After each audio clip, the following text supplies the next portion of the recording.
মিষ্টি দেখলেই জিভে জল।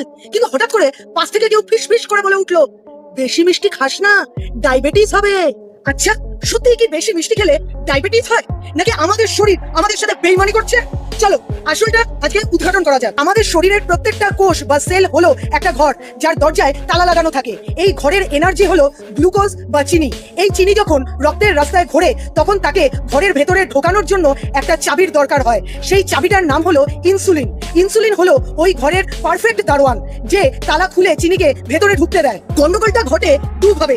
টাইপ 1A আপনার শরীর ওই দারোয়ান বা চাবিটা বানানোই বন্ধ করে দেয়, ফলে চিনি দরজার বাইরেই দাঁড়িয়ে থাকে। আর টাইপ 2A দারোয়ান তো আছে, কিন্তু সে বড্ড অলস হয়ে গেছে। আপনি তাকে ডাকছেন, ধাক্কা দিচ্ছেন, কিন্তু সে তালা খুলতেই চাইছে না।